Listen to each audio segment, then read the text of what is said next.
The United States Army Air Force had its first strategic fighter, and it appeared on the scene none too soon.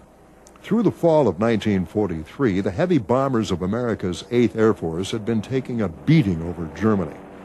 Without escort fighters, the 8th's B-17s and B-24s were being shot to pieces by the Luftwaffe. Their bomber generals had begun screaming for a new fighter that could stay with their groups all the way to Berlin and back. It seemed a tall order, but the new P-51B fit the bill perfectly. In the early part of the war, before the Mustangs came in, they couldn't get escort beyond a certain point. The 47s and 38s could only take them part way, and then they had to go back. And when our group came, we could take them clear into target and pick them back up on the other side.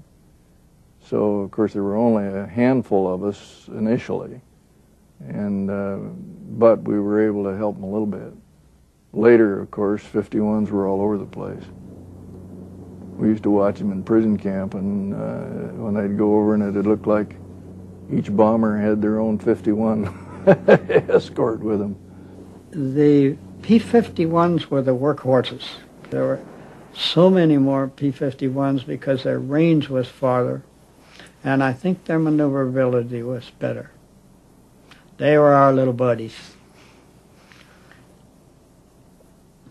They didn't have much use for us. They didn't understand what it was like to drive a truck.